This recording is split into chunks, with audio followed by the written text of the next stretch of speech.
gusto enorme poder saludarles, qué placer que ustedes ya estén en sintonía de Agape Canal 8 y por supuesto pendiente de nuestra entrevista Enfoque. Yo soy Edenilson Estrada y por supuesto hoy vamos a estar conversando sobre diferentes temas de coyuntura nacional, vamos a estar tocando diferentes aspectos muy interesantes. Así que le invito a que usted se quede con nosotros para poder conocer todo lo que vamos a estar abordando en este día con una invitada muy importante y especial. Ella es Bessy Ríos, abogada y analista política, a quien le doy la más cordial bienvenida. Buenos días, qué gusto enorme que nos esté acompañando hoy en Enfoque.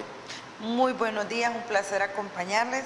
Esperemos que podamos hacer un análisis interesante aquí contigo y con la teleaudiencia. Estoy seguro que así será, porque vamos a hablar de un tema precisamente que está en boca de todos los salvadoreños y que es de mucho interés para todos poder conocer acerca de este panorama. Y es que precisamente me gustaría que abordáramos un poco sobre todo lo que tiene que ver con el anuncio que los candidatos a la presidencia de la República ya están autorizados para poder empezar con su propaganda electoral. Y precisamente me gustaría empezar tocando el punto: ¿cómo estamos en materia de política en nuestro país? ¿Cómo ha ido evolucionando? O más bien, ¿cuál es la verdadera fórmula de poder hacer política hoy en El Salvador? Bueno, ahorita el día 3 se dio el banderillazo para iniciar la campaña para las fórmulas que estuvieran inscritas en el Tribunal Supremo Electoral. Hoy por hoy solo hay una, que es la fórmula del FMLN. Tienen hasta el 26 para irse a inscribir. Habrá que ver con qué bombos y con qué platillos se van a inscribir para el proceso electoral. También seguimos con el pendiente, que no es tan pendiente, pues, pero digamos que nos mantiene un poco observando al Tribunal Supremo Electoral si van o no a inscribir la candidatura del actual presidente Nayib Bukele, también la figura que él va a utilizar para salir del poder y poder participar en el proceso electoral. Creo que esos son los dos datos que nos tienen en este momento del proceso electoral pendientes. Por lo demás, bueno, yo creo que la campaña presidencial en realidad ya tiene más de un año de estar operando, un par de meses para unos que otros candidatos. El proceso de la interna y la presentación de esto, pues parte de, digamos, de la publicidad o de la manera en tratar de llegar a los votantes. Una antesala básicamente de todo. A los votantes, pero la encuesta de la Fundaungo, pues creo que les daba un 10% a todos los partidos de oposición juntos frente a lo que parece ser un proceso de trámite para el 2024, o como yo ya lo he mencionado en otros espacios, ir a un partido donde ya se sabe quién ganó y solo tenemos que saber de cuánto es la goleada. Usted ha mencionado ahorita que realmente la campaña ya empezó, y es que precisamente el Tribunal Supremo Electoral ha recibido entre 20 y 25 denuncias de campaña adelantada. ¿Será que estas se van a tratar de la manera adecuada para poder sancionar a los que ya lo hicieron? Nunca lo ha hecho, según los antecedentes del propio Tribunal Supremo Electoral, y me refiero como institución, no quienes están ahorita al frente, vienen al final de la cola. Lo cierto es que el Tribunal Supremo Electoral tiene años de debernos eso, de debernos ser tribunal y ser supremo. ¿En qué sentido? Bueno, que como son los partidos políticos los que están representados en el organismo colegiado, han gustado o han facilitado que al tener denuncias, por ejemplo, de campañas adelantadas o de utilización y prevalencia de cargos públicos para el ejercicio de campañas electorales, se ponen de acuerdo en el colegiado y dicen: mira, mientras no diga vote por mí, no es campaña adelantada, ¿no? Y han sacado ese tipo de resoluciones. De hecho, también se han atrevido a negar cuando existe violencia hacia las mujeres en participación política.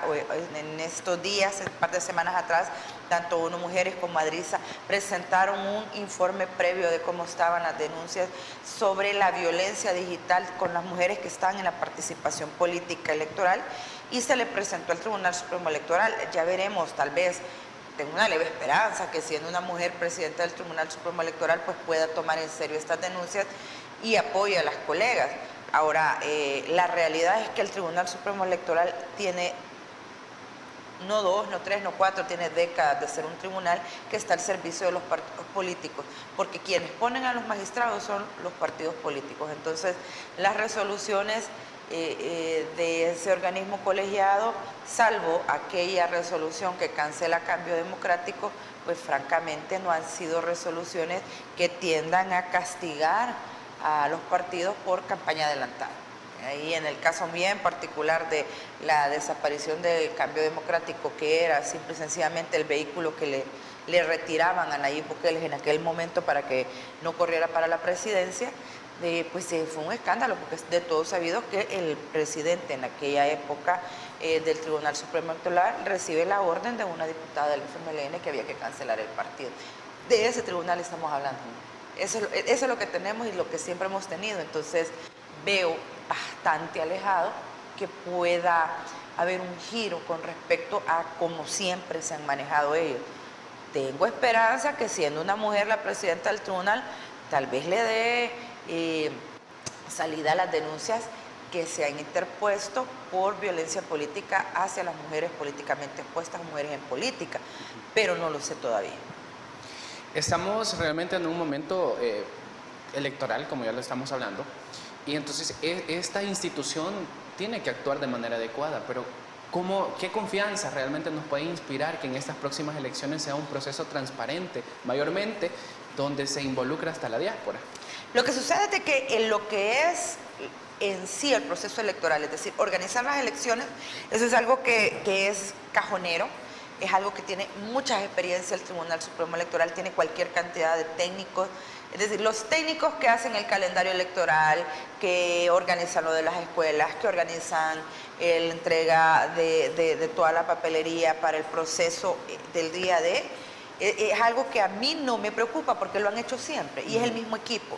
El problema es la dirigencia, ¿no? Sí, sí. El equipo colegiado que no me genera la suficiente confianza como para hablar de una independencia, pero es que, vuelvo y repito, no es un tema personal con estos magistrados, es que nunca ha sido independiente el organismo colegiado del Tribunal Supremo Electoral, siempre han dependido de sus partidos políticos, porque recordemos que la Constitución misma lo establece, que los primeros 3 lugares de la presidencial proponen los primeros 3 magistrados y 2 vienen de la Corte Suprema de Justicia.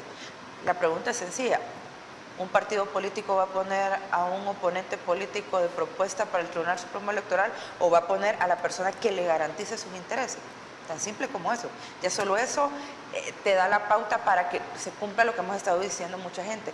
Separar la función de la celebración del día D, lo que es logística, y la jurisdiccionalidad, ¿no?, del tribunal para poder, lo que se ha hecho en México, para poder conseguir, bueno, no solo que se organicen bien el evento electoral sin fallas del día D, porque tienen gente con experiencia y eso va a ser así, sino que además tengamos confianza que los recursos que se interpongan sean evacuados apegados a derecho. Ahora bien, abogada, ya lo mencionábamos hace un rato y usted precisamente lo decía, solo hay un partido político inscrito a la fecha. Sí, el del FMLN. Exactamente, el FMLN. ¿Qué sucede con los demás?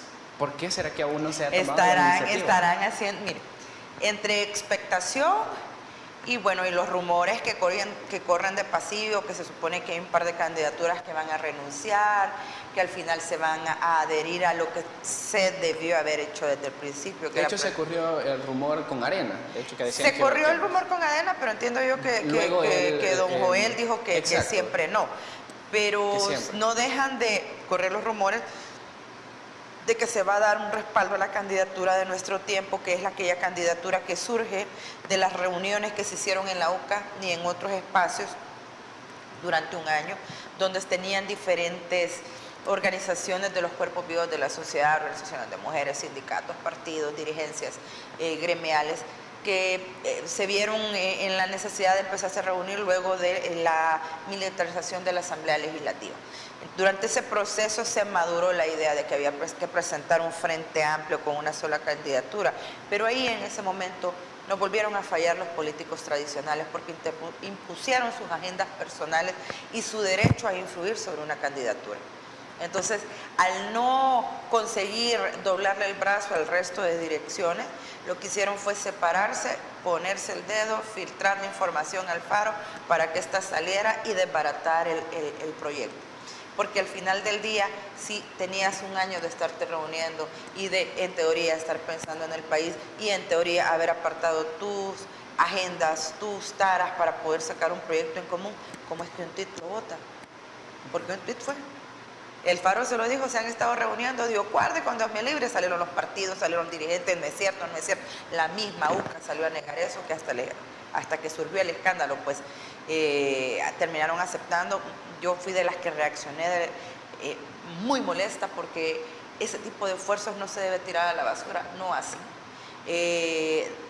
Y aceptar que se reunieron no era pecado.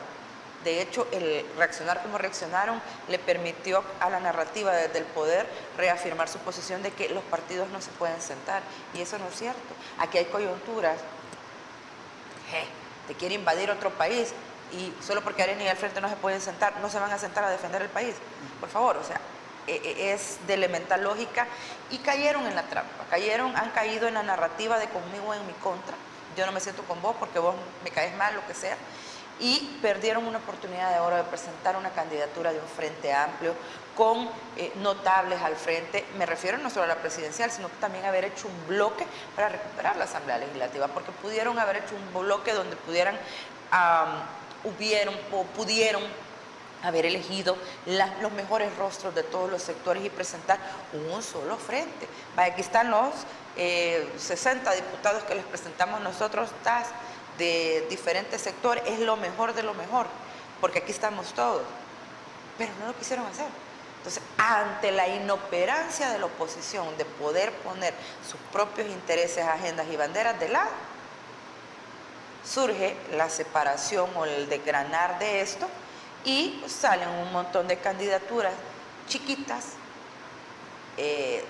irrelevantes, que al final del día lo único que están haciendo es peleando el chipustillo de votos que probablemente les haga caso y decidir quién es el más alto de todos los enanos. Porque ni somados, lo que se supone, según encuestas, están dispuestos a votar por ellos, llegan pero ni al 50% de lo que ya tiene planificado, o por lo menos se ve desde las encuestas, que sacaría la fórmula de Bukele-Ulloa. Entonces, el no prepararte para ese momento histórico, el no asumir la responsabilidad con la seriedad y la madurez que este país merece y esta sociedad los tiene así. Y esta es culpa de Nayib, no, es culpa de la oposición. Perfecto, muchísimas gracias. Nosotros vamos a hacer nuestra primera pausa comercial. No nos cambie porque ya regresamos.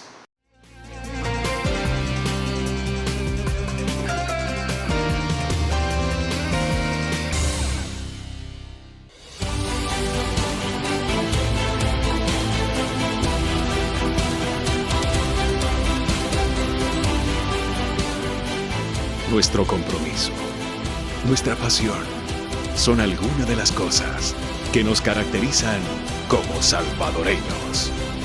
Farmacia La Buena, la farmacia de todos.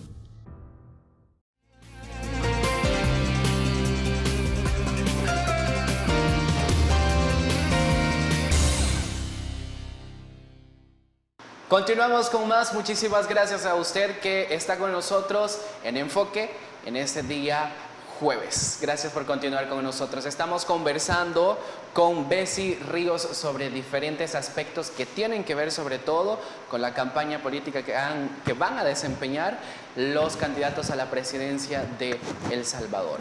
Ya teniendo este panorama, y usted anteriormente nos mencionaba el déficit que podrían haber tenido los partidos políticos a la hora de inscribirse, ¿cómo ve realmente el panorama en cuanto a los candidatos que tienen la intención? No podemos decir inscritos porque no le están, pero aquellos que muestran ese interés en participar en las próximas elecciones. Bueno, yo creo que a la luz de que según la Constitución todos y todas podemos aspirar a un cargo de elección popular, están ejerciendo su derecho. Bueno, yo creo que a la hora de ejercer nuestros derechos nosotros tenemos que evaluar la quemada que nos vamos a dar, porque esto es una quemada, el desgaste que vamos a tener y las probabilidades o las perspectivas de triunfo en el horizonte para tomar una decisión de este tipo. Sin duda, mi reconocimiento por el valor que han tenido de quererse presentar y ejercer su derecho a la búsqueda de un cargo de elección popular. Creo que están tarde, creo que no tienen recursos y creo que debieron haberlo valorado mejor. Yo creo que a la hora de tomar una decisión uno no debe tomarla en caliente, uno debe sentarse y evaluar, aquí estoy, aquí estamos, estas son las condiciones, esta es la coyuntura, hago más daño o más bien al presentar la candidatura, o evaluar, es decir, tomar una decisión así, sensata, bien evaluada y claro, asumir las consecuencias, pues porque si yo he evaluado las condiciones de mi país, la situación en la que voy a presentar la candidatura y lo hago sabiendo que voy a perder y no voy a perder de perder, sino que voy a perder por una paliza, pero lo quiero asumir y sé que mi nombre va a quedar vinculado a una derrota electoral desastrosa, que probablemente el partido que me lleve desaparezca, pero asumo esa responsabilidad, qué bien. Pero si no lo han hecho con ese pensamiento, hombre, qué mal. ¿Será que, bueno, las encuestas son claras y ya lo mencionábamos que existe un porcentaje mucho más alto de la intención del voto hacia el presidente de la República actual? ¿Será que esas encuestas pueden dar un giro que les permita a los partidos de oposición poder tener una posibilidad de ganar en estos 4 meses? Milagros no existen en política, ni esperanzas políticas, ni casualidades. Si algo tiene la política es que no ocurren milagros ni hay casualidades. El que gana, gana y el que pierde, pierde y es por el trabajo realizado en el territorio. O sea, no es que la gente de repente sí, pues hay alguien que se levantó en la mañana y había dicho durante 6 meses que no iba a votar, pero el día de la elección se levantó y dijo, bueno, siempre voy, le voy a dar el voto a este. Pero eso es uno entre 100. El resto de la gente que ha dicho que no va a votar no va a ir. Y la gente que está diciendo que va a votar, que al final del día es la que decide quién gobierna y quién no, ya está definida según las encuestas por quién va a votar. La apuesta es la gente que está diciendo que no va a ir a votar y va a ser voto nulo.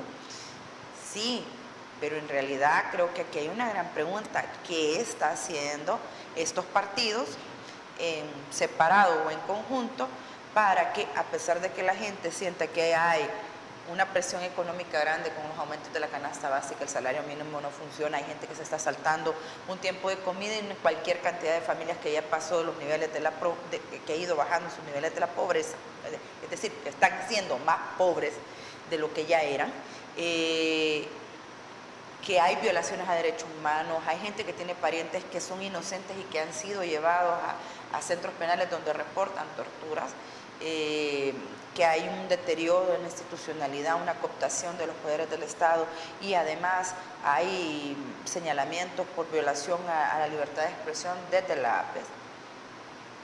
Pero aún en este contexto no se vuelven atractivos ni una opción para el votante. El votante que está molesto por todo lo que te estoy diciendo contra la actual administración. Estoy brava o estoy molesto con esta administración por estas cosas. Pero estar molesto por esto no me hace correr de regreso a los vasos de arena del FMLN, del PDC y el resto de espectros políticos, ni siquiera de los nuevos. No me generan confianza, no tienen credibilidad y no voy a volver a esos brazos. Prefiero no votar. ¿Qué están haciendo para cambiar esa percepción? Porque ahí hay un tema que la gente ya está empezando a molestarse con la administración de Nayib Bukele, pero los otros no se vuelven opción. ¿Qué trabajo están haciendo? El problema es porque aquí suele darse una conclusión bastante, para mí, grosera y bastante poco madura, de decir, es que la gente es tonta. Como cuando el FMLN perdió, tú recordarás bastantes liderazgos del FMLN que decía, tras que se les había dado trabajo, tras que se les había ayudado, y malagradecidos que no votaron por nosotros. Ey, es que no es así. Tenés que volverte una opción, y para volverte una opción tenés que ser creíble y tenés que tener propuestas que le vayan a resolver el día a día a la gente, que le resuelvan su realidad. Hoy por hoy ninguno de ellos lo es. O sea, hasta el momento propuestas. Ningún candidato la ha presentado. Ni siquiera la fórmula del presidente Nayib Bukele, pero digamos que él ya lleva encima el tema del reordenamiento de San Salvador, el tema de las pandillas, que es el que más machaca y es el que más ha perdurado en el tiempo con la gente, ¿no? Entonces, ante eso, ¿qué presentás? ¿Qué están presentando? La gente, perdón, pero las encuestas tienen mucha claridad, la gente no quiere regresar a un sistema donde los pandilleros vuelvan a dominar sus territorios. Y mientras las fórmulas presidenciales sigan dejando entrever que probablemente al llegar al poder puedan hacer ese giro, eso no les va a dar rédito electoral.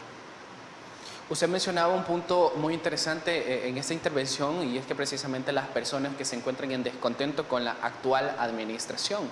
Partiendo de ese punto, en un primer momento se especulaba por ahí que decían los de la oposición que su base sólida podría ser las personas, o sea, más bien los familiares de las personas que están detenidas por el régimen de excepción. ¿Será que ese podría ser un punto de partida?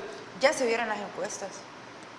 Yo creo que eso ya lo viéramos, ya estuviera reflejado en las encuestas. Y no lo veo de esa manera. Para mí es bastante difícil que ocurra un milagro. A ver, no es imposible, pues, pero digamos, un milagro político en el cual se dé una destrucción de la solidez que tiene la figura de Nayib como presidente y los alcances que él ha tenido ante la población. Solo que le caiga un meteorito, pues, ahorita. Pero por hoy se ha demostrado, ¿no?, que cada ataque que usualmente suele recibir termina convirtiéndolo en algo que le da más poder o más preeminencia entre la población. Porque nuestros sistemas latinoamericanos, por más que se hayan querido preparar por las experiencias previas que tuvimos de anteriores gobernantes, no logran conseguir un sistema que sea sólido y que logre detener y que sea un verdadero valladar para detener a los populistas.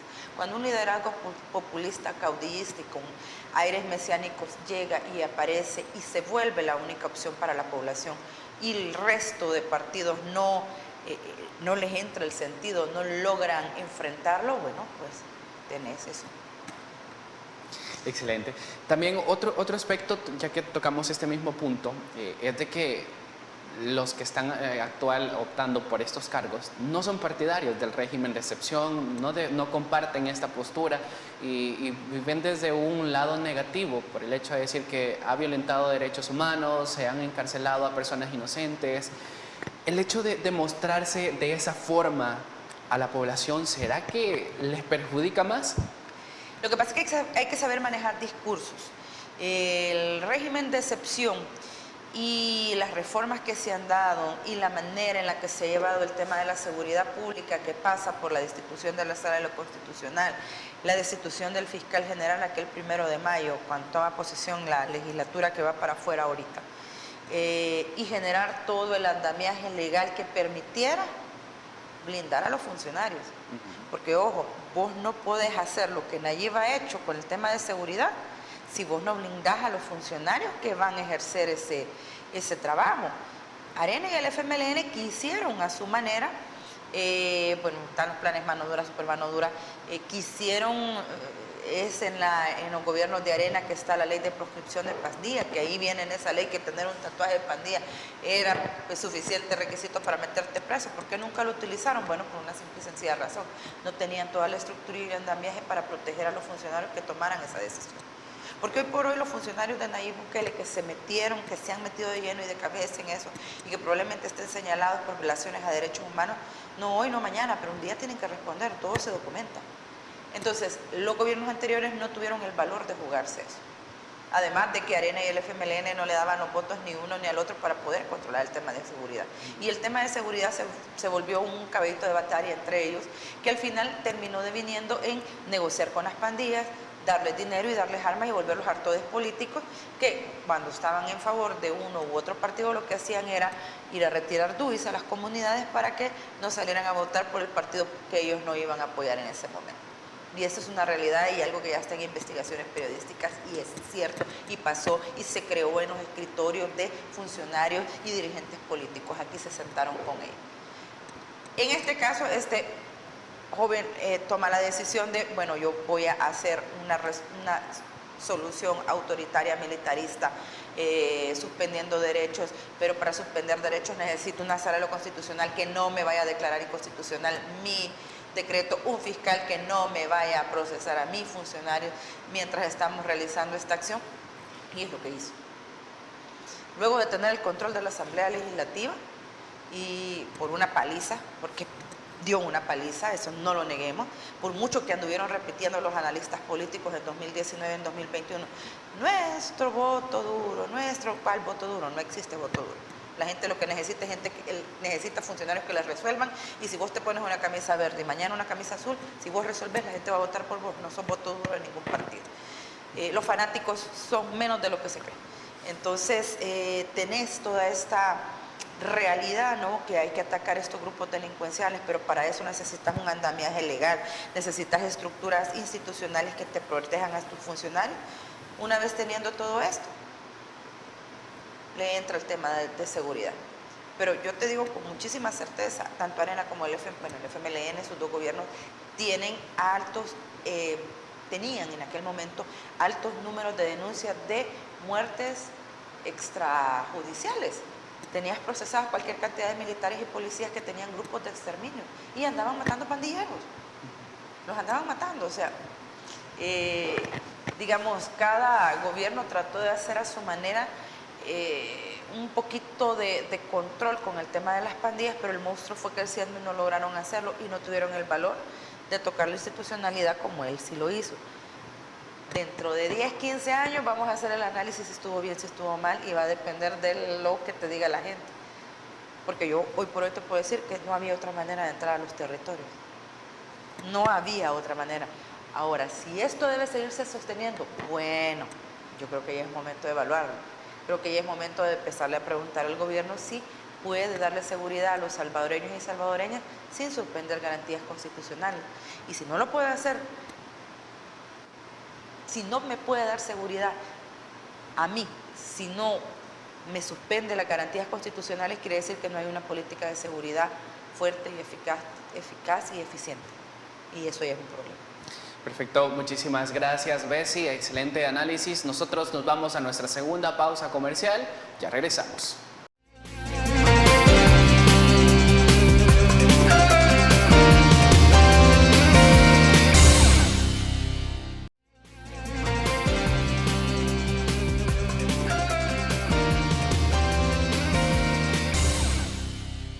Continuamos con más, estamos de regreso en Enfoque. Ese día estoy conversando con Bessie Ríos sobre diferentes temas que tienen que ver con las candidaturas presidenciales a estas próximas elecciones. Antes de irnos a la pausa comercial, estábamos tocando diferentes aspectos que tienen que ver con el régimen de excepción.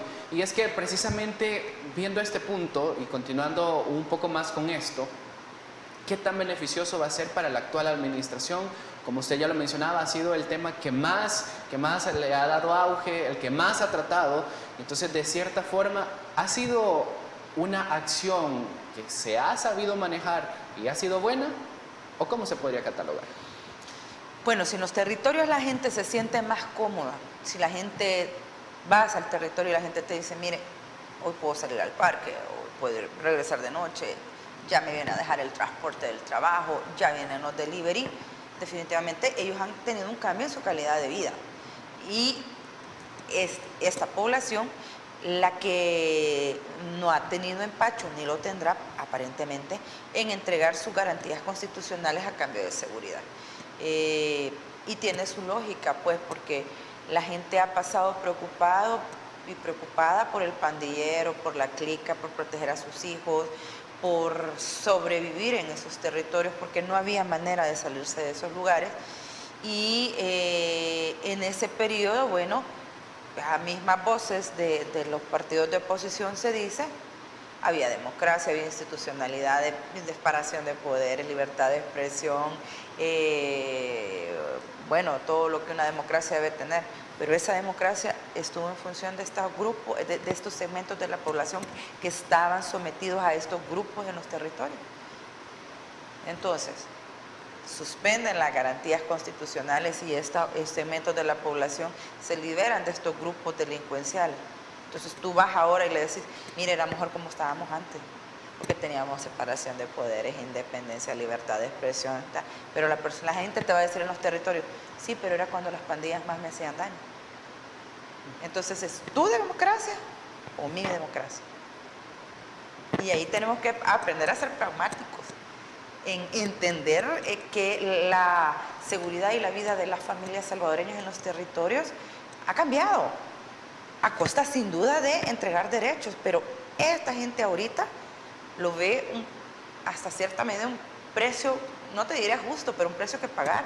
Y te lo dicen los informes de Latinobarómetro a nivel de Latinoamérica. Todos los países de Latinoamérica están inclinándose sus pueblos a gobiernos autoritarios con tal que se les resuelva el tema de seguridad y el tema de economía. ¿Qué significa eso? Bueno, que estas democracias con separación de poderes, institucionalidad, libertad de expresión, respeto a los derechos humanos, se hundieron en la burocracia, de pasar discutiendo y reuniéndose y oyendo y discutiendo por demasiado tiempo los planes que se necesitan implementar en los territorios. De nada sirve que pases 3 años reuniéndote con ingenieros, con peritos, con comunidades, para decidir construir un puente en una comunidad. La gente necesita el puente. Sí, hay que discutirlo, pero no 3 años. Y aquí se engolosinaron con la burocracia. Y la burocracia no permitió que se resolvieran los problemas reales de la población. Entonces, claro, la gente observa que no te resuelven, que llegas, no hay ayuda, necesitas apoyo, nadie te escucha. Y entonces aparece un populista, despótico, y te resuelve en 1 año lo que tienen 30 años de no resolverte. Entonces la gente dice, ya ven que se puede. Pero es que miren, nos han suspendido la separación de poderes, la democracia, la institucionalidad, hay violaciones de derechos humanos, y la gente te dice, pero me resolvieron. ¿Vos querés que yo regrese a un estado democrático en el que solo vos, político, te beneficiabas, o vos, sector de la sociedad, te beneficiaba? Pero esa a mí no me benefició.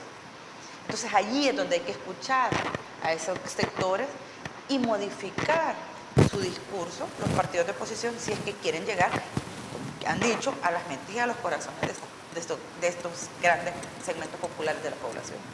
Muy bien, esos diferentes factores son los que realmente inciden en la decisión del voto. Ahora bien, volviendo al punto en el que estábamos antes de tocar este tema del régimen de excepción, el Tribunal Supremo Electoral obviamente ya se encuentra coordinando todo y mencionaba de que también ya se encuentra coordinando la impresión de papeletas y que se prepara para una segunda vuelta. Y debe prepararse. Debe de. ¿Será que va a haber una segunda? No creo, pero es menester del Tribunal Supremo Electoral prepararse para todas las contingencias que puedan surgir en el camino. Pero por lo menos a la luz de estas encuestas, faltan otras, pues, pero a la luz de estas encuestas yo no veo que otras candidaturas le generen mayor escosor a la candidatura de Bukele-Ulloa, para serte muy honesta. No, ¿Quedaríamos en primera? en primera, con la reelección? es decir, estas elecciones pudieron haber sido interesantes si se hubiese mantenido los 262 municipios, porque en el área de liderazgos locales, en las alcaldías, en las elecciones de 2024 tenían una perspectiva que iban a desmontarle y a quitarle una buena cantidad de alcaldes a Nuevas Ideas por el fracaso de administración territorial de los liderazgos locales. La administración local ha sido un fracaso, no hay otra manera de definirlo. Soyapango, Mexicano, Martín, Apopa, San Marcos, Santana, han sido fracasos. Y ahí se les iba a pasar la factura.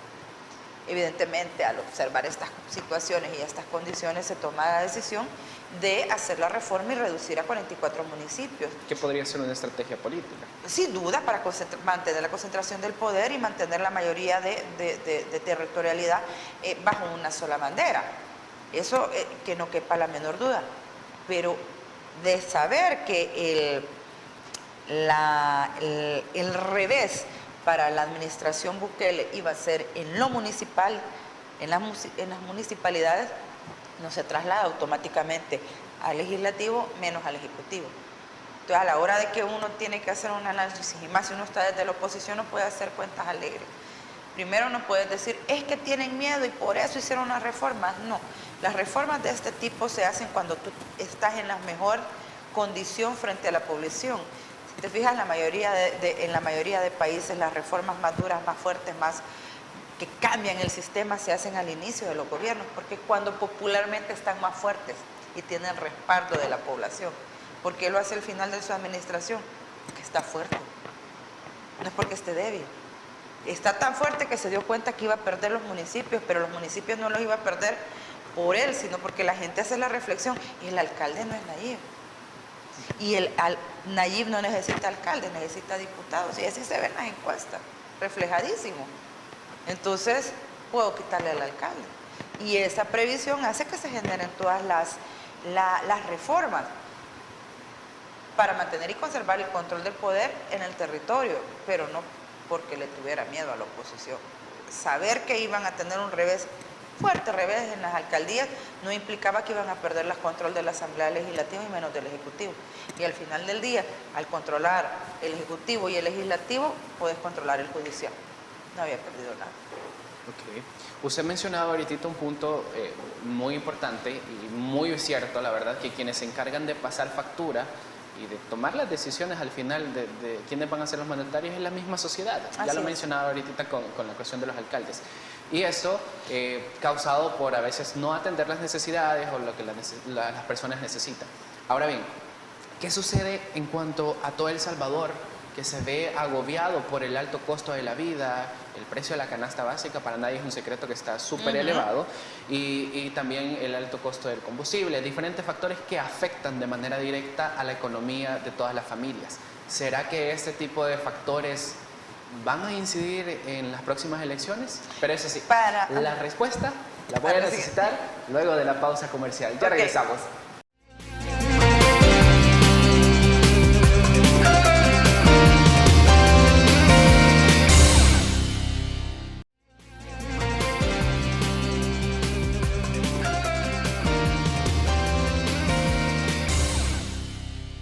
Estamos de regreso, gracias por continuar con nosotros en Enfoque. Antes de irnos a la pausa comercial, yo le hacía la interrogante a la abogada Bessie acerca de la intención del voto de las personas, si realmente factores como el alto costo de la vida, los precios de la canasta básica, combustible y diferentes cosas que afectan a la economía de las familias, podría afectar o incidir más bien en la decisión del voto de las personas salvadoreñas.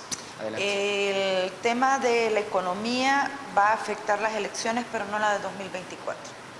La siguiente, la de medio término, que será 2027. Esas veo yo probable si no conciben medidas para aliviar los bolsillos de las poblaciones, si no consiguen, por ejemplo, el acuerdo con el Fondo Monetario Internacional y esos 1.400 millones de dólares que quieren para programas de desarrollo dentro del país, es muy probablemente vaya generando el desgaste, pero no para las de 2024. Las de 2024 su variable es y seguirá siendo, porque así se ha mantenido desde la narrativa del Ejecutivo y lo tienen ha logrado que sea un tema en la mente de la población, va a ser el tema de seguridad. Ese comercial, ¿y vas a dejar que regresen las pandillas? Ese pega, y pega en el territorio donde estuvieron sometidos y sometidas, donde se vivieron esas historias escalofriantes de recibir toques a medianoche en la puerta de tu casa y decirte, sacame a tu hija porque hoy la queremos para que nos acompañe. O mañana desocupas esa casa porque hoy la quiero para mí. En esos territorios pega. Y es las zonas más populosas, las que al final del día no van a dejar de ir a votar, van a ir a votar, porque no quieren volver a estar así. La elección de 2024 va a seguir siendo definida por el miedo y no por el tema económico, aunque la gente ya está siendo afectada por el tema económico. ¿Cuál sería la manera en que entonces la oposición tendría que actuar ante estas posturas? Que, como usted ya lo mencionaba, es algo que... Seguirle dando el tema económico. Seguirle dando el tema económico y dejar que las ONGs lleven sus estadísticas y lleven sus procesos internacionales y dejar a estos cuerpos de la sociedad que hagan su trabajo, dejar que los periodistas sigan haciendo sus procesos de investigación y presentándolo. Pero si vos querés ganar votos, no podés andar a la par ni de las ONG ni de los periodistas, porque entonces le dejas de entrever a la población que vos lo que querés es quitar el régimen. Y eso hoy, ahorita, 2023, electoralmente no llama votos, de hecho te los quita. Por eso es de que la narrativa desde el poder es, si llegan esto van a quitar el régimen de excepción. Y la oposición no logra recomponer un discurso en el cual puedan defender su posición. El discurso sobre el tema de los derechos humanos, la institucionalidad y la democracia, como te lo dije en el bloque anterior, es algo que no funciona y que entendemos nosotros, pero que jamás se dieron a la tarea en el sistema educativo de que la población lo entendiera. Entonces, cuando tú le decís, mire, antes de Nayib teníamos democracia, separación de poderes, institucionalidad, libertad de expresión, de respeto a los derechos humanos, la gente inmediatamente te dice, usted dice cuando dominaban las pandillas en mi territorio. Ahí estaba bien el Estado. Entonces, eso va a ser bastante complicado podérselo explicar a la población. Y ahí hay una gran labor de los comunicadores, pues, dentro de los partidos políticos y de las fórmulas presidenciales. Ahora bien, ya para ir finalizando e ir cerrando este espacio, ¿cómo está el panorama entonces para BESI? Hoy, a 4 meses que ha iniciado ya realmente la campaña electoral, ¿será que entonces sí nos dirigimos a una reelección? Yo creo que el presidente Bukele va a ganar la presidencial sin mayores obstáculos, va a mantener el control de la Asamblea Legislativa, probablemente saque la mayoría de alcaldías en los nuevos 44 municipios, y me preocupa más bien una oposición que va a quedar más diezmada y más debilitada y sin opciones de reacción, y que a falta de baño de pueblo se quiera seguir metiendo con el movimiento social, un movimiento social que debe ser independiente, debe marchar solo, no debe permitir a los políticos, porque eso les va a brindar credibilidad. Pero si se sigue permitiendo que los partidos políticos y ex liderazgos ochenteros, noventeros, que en esa época cuando tuvieron poder no hicieron nada, sino que se dedicaron a vivir de la teta del Estado, si lo siguen permitiendo que vayan llegando a las marchas del movimiento social, se van a deslegitimar. Creo que cada actor de la sociedad, después de la elección de 2024, son esos actores los que me preocupan, porque no sé si van a finalmente en una tercera elección comprender los partidos de oposición en la posición en la que están, y que todas las decisiones que han tomado les pasaron facturas en 2019 y 2021, y que probablemente lo hagan en 2024, y que tienen una malísima estrategia comunicacional y que han fallado estrepitosa y torpemente a la población, porque no se vuelven opción.